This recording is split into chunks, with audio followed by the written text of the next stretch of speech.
शब्दों की शक्ति अनंत होती है। वे न केवल हमारे विचारों का प्रतिबिंब होते हैं, बल्कि दूसरों के हृदय और मन पर गहरा प्रभाव डालते हैं। एक मीठा शब्द जहां किसी के दिन को रोशन कर सकता है, वहीं एक कटु वचन किसी के आत्मविश्वास को तोड़ सकता है। इसी वाणी की महत्ता को समझाने के लिए भगवान बुद्ध ने एक महत्वपूर्ण शिक्षा दी थी।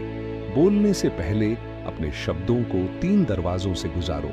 यह कहानी उसी शिक्षा के इर्द गिर्द घूमती है। वाराणसी के निकट स्थित सारनाथ का आश्रम शांति और ज्ञान का केंद्र था। यहाँ दूर दूर से लोग बुद्ध की शिक्षाओं को सुनने और आत्मिक शांति प्राप्त करने आते थे। आश्रम के वातावरण में एक अद्भुत शांति थी। पक्षियों की चहचहाहट, पेड़ों की सरसराहट और ध्यान मग्न भिक्षुओं की मौन उपस्थिति। इसी आश्रम में एक युवा भिक्षु रहता था जिसका नाम आनंद था। आनंद बुद्ध के प्रिय शिष्यों में से एक था, परंतु उसका स्वभाव अत्यंत स्पष्टवादी था। वह जो भी सोचता बिना किसी संकोच के कह देता। कई बार उसकी यह स्पष्टवादिता दूसरों के लिए कष्टदायक हो जाती थी, लेकिन आनंद इसे अपनी ईमानदारी मानता था। एक दिन आश्रम में एक नया भिक्षु आया जिसका नाम सुधीर था। सुधीर ध्यान और साधना में नया था और कई बार गलतियां कर बैठता था। एक सुबह ध्यान सत्र के दौरान सुधीर ने अनुचित मुद्रा अपना ली, जिससे ध्यान में बाधा उत्पन्न हुई। सत्र के बाद आनंद ने सबके सामने कहा, सुधीर, तुम्हारी ध्यान मुद्रा बिल्कुल गलत थी। तुम्हें ध्यान करने का सही तरीका नहीं पता। सुधीर शर्मिंदा हुआ और अन्य भिक्षु भी असहज महसूस करने लगे। बुद्ध ने यह सब देखा, लेकिन उस समय कुछ नहीं कहा। शाम को जब सूर्य अस्त हो रहा था और आकाश सुनहरे रंगों से भर गया था, बुद्ध आनंद को अपने पास बुलाया। आनंद ने श्रद्धा से प्रणाम किया और बुद्ध के समक्ष बैठ गया। बुद्ध ने मुस्कुराते हुए पूछा, आनंद, क्या तुम्हें लगता है कि आज तुमने जो कहा वह उचित था? आनंद ने उत्तर दिया, भगवान, मैंने केवल सत्य कहा। सुधीर की मुद्रा गलत थी और मैंने उसे सही दिशा दिखाने का प्रयास किया।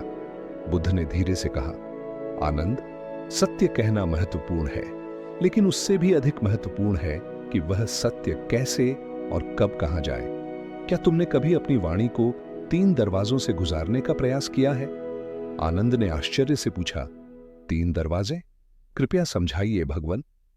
बुद्ध ने एक गहरी सांस ली और बोले, जब भी तुम कुछ बोलने का विचार करो, पहले अपनी वाणी को इन 3 दरवाजों से गुजारो। 1, सत्य का दरवाजा। क्या जो तुम कहने जा रहे हो वह पूर्णतः सत्य है? दूसरी, आवश्यकता का दरवाजा। क्या वह बात कहना आवश्यक है? क्या बिना कहे काम नहीं चल सकता? तीसरा, करुणा का दरवाजा। क्या तुम्हारे शब्द दयालुता और करुणा से भरे हैं? क्या वे किसी का भला करेंगे या उसे आहत करेंगे? यदि तुम्हारे शब्द इन तीनों दरवाजों से सफलतापूर्वक पार हो जाते हैं, तभी उन्हें बोलना उचित है, अन्यथा मौन रखना बेहतर है। आनंद ने ध्यान से बुद्ध की बात सुनी और गहरे विचार में पड़ गया। उसे एहसास हुआ कि उसने सुधीर के प्रति जो शब्द कहे वे सत्य तो थे, लेकिन क्या वे आवश्यक थे?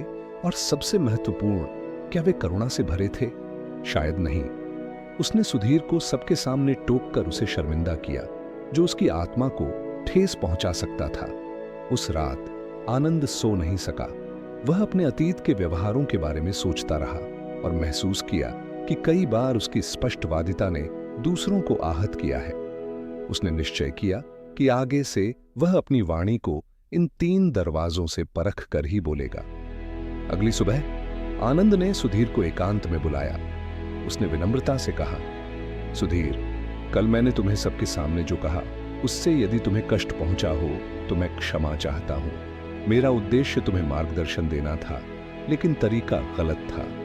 सुधीर ने मुस्कुराते हुए कहा, आनंद, मैं समझता हूं, मैं नया हूं और गलतियां करता हूं। आपकी बातों से मुझे सीखने का अवसर मिला। आनंद ने महसूस किया कि करुणा और निजी संवाद से सुधार अधिक प्रभावी होता है बनिस्बत सार्वजनिक आलोचना के।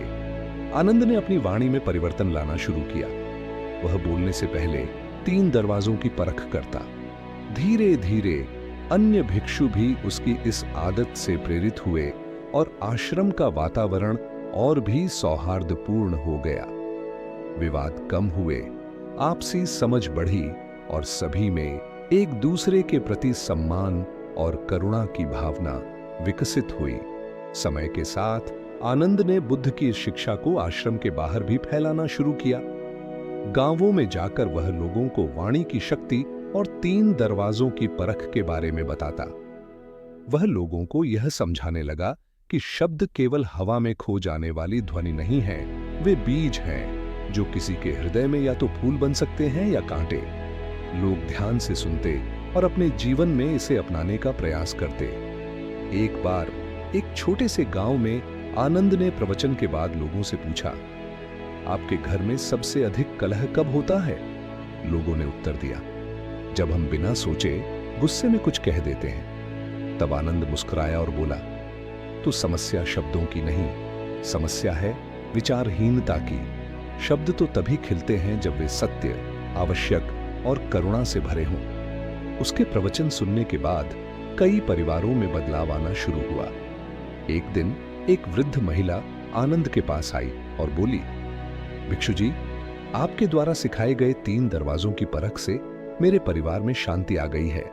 अब हम एक दूसरे से सोच समझ कर बोलते हैं।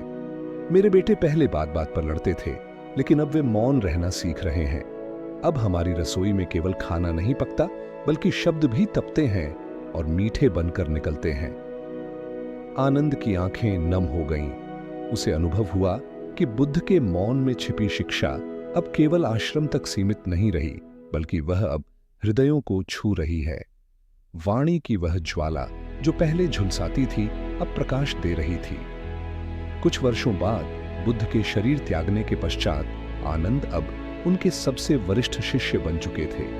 एक दिन एक युवा भिक्षु उनके पास आया और बोला, गुरुदेव, आपने बहुत कुछ सिखाया है, लेकिन यदि एक शिक्षा देनी हो जिसे मैं जीवन भर याद रख सकूं, तो वह क्या होगी?